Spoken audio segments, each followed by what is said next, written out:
Hey YouTube, 100 here. Today we're going to review a study called Effect of Coordinated Probiotic, Prebiotic, Phytobiotic Supplementation on Microbiome Balance and Psychological Mood State in Healthy Stressed Adults. Now, even myself laughing at it. It's a long-winded name, okay? The main thing you want to get about it is that it's just supplementing with probiotics, prebiotics, and seeing how people respond to it, whether the stress goes down, anxiety goes down, or it goes up. Right, so that's pretty much all to it. Now, let's get into it. So what we thinking here is essentially that the human gut is lined with 100 millions of nerve cells. So it's literally a brain by itself, and it does affect the brain because of that. Because it talks to the brain, releasing hormones into the bloodstream. That's over about 10 to 20 minutes do actually tell us how hungry we are, and whether we do want to eat that full pot of ice cream or the whole pizza. Therefore, microbiome gut-brain axis, I'll repeat it again so I remember myself and you know, microbiome gut-brain axis plays a huge role in modulating mental and physical performance. There's no question about it. It's massive, as well as depression, anxiety, and fatigue to some extent. Cool, so that study. What do they do? That study utilized POMS. Profile of mood states. What it does, it generates scores based on your answers, and it uses 6 subscales. For one of them is depression, then tension, then fatigue, then anger, then confusion, and vigor. So all of those are recorded and measured. Study had 32 subjects, 21 in the supplement group and 11 in the placebo group, and the study lasted for the whole month. Which is enough to change your microbiome to a certain extent. Now, the study used a randomized, placebo-controlled, double-blind design, which means neither the participants nor the scientists knew who was who, what was on what, which makes it a lot more, so to say, tightly controlled, so there's less chance of making a mistake. So we'll have more chance of getting a true results rather than just them happening by accident. Now, before we go further into this study, what we need to do, we need to cover a little bit about the hormones and probiotics and those foods that you talk about there.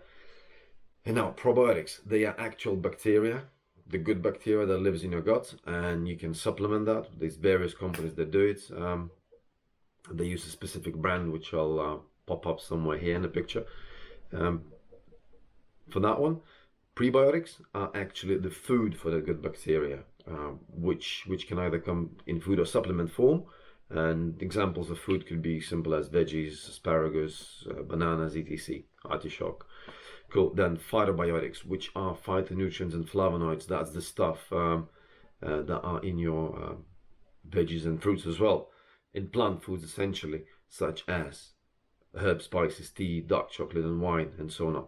Obviously, don't overdo in wine, because what's too much, that's too much, right? Unless you really want to. Cool. So certain strains of bacteria have certain effects, it appears, based on that study, or all the other studies that they have reviewed. So Lactobacillus helveticus is the one that affects serotonin, which is your happiness hormone. Okay, so it kind of helps fight depression. Then the next one is bifidobacterium, which affects GABA. That's something to do with anxiety. And then the last one, Lactobacillus rhamnosus, I think, yeah. So it affects cortisol. That's a stress hormone, fight or flight response. Okay. Good one. So now let's cover all these hormones one by one. With serotonin, as I mentioned, for the Lactobacillus rhamnosus, Jesus Christ. Okay, so it's a neurotransmitter that's produced in the brain, the serotonin. Okay, so let's cover the hormones one by one now. The serotonin, it is mainly found in brain, bowel, and blood platelets. So it floats within the blood, and as you can see in the bowel, it means bowel makes it's there.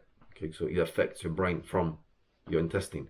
Then GABA, which is the neurotransmitter that's produced in the brain itself, which increases relaxation, reducing stress, and boosting sleep. This one needs a video on its own, probably same as all the others ones, which I'll do sometime once I get a chance to read up a lot more about it. Now, cortisol. which is the stress hormone. Adrenal glands on top of your kidneys make it, and this is when for example something happens to you, you hear you drive and then somebody cuts you up, and then it goes stress. Why did he cut me up? Hello, you need to sleep. Chill.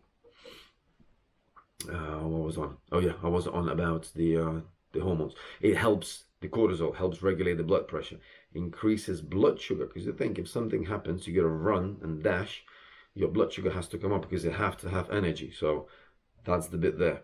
So I'll just do a little quote from the microbiome. In addition to its important roles in digestion, establishment, maintenance of the intestinal lining, and education, orchestration of immune regulation, okay, is also known to produce a wide range of neuroactive compounds: serotonin, dopamine, norepinephrine, endocannabinoids, GABA, short-chain fatty acids, that reach the brain and peripheral tissues to regulate pain, immune vigilance, inflammation, mood, behavior, and gene regulation.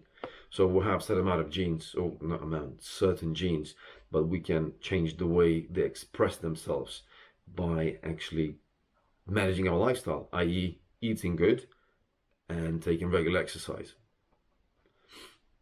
Now, for example, the polyphenols and flavonoids I talked about, they have a well-described benefits, again, quote from the study, for cardiovascular, neurologic, metabolic health, and increasingly appreciated to also be involved in supporting gastrointestinal function.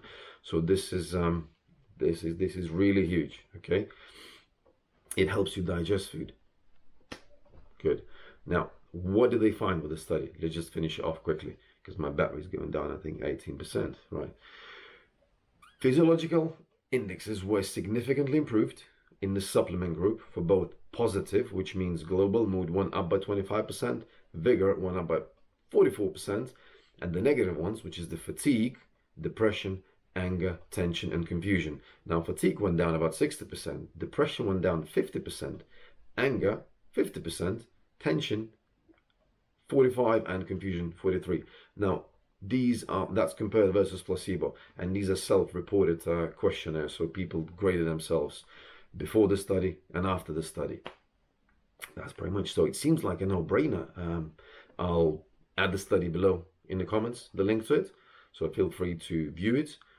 It does say what product they use from that company. Now, before I finish, one final lead author of this study, Dr. Talbot, actually works at Amer Global, and have helped to design the study protocol. So if you choose not to believe him, fair enough. My job is just to warn you that the guy that actually led the study works for the company and used that company's supplements to check how effective they are.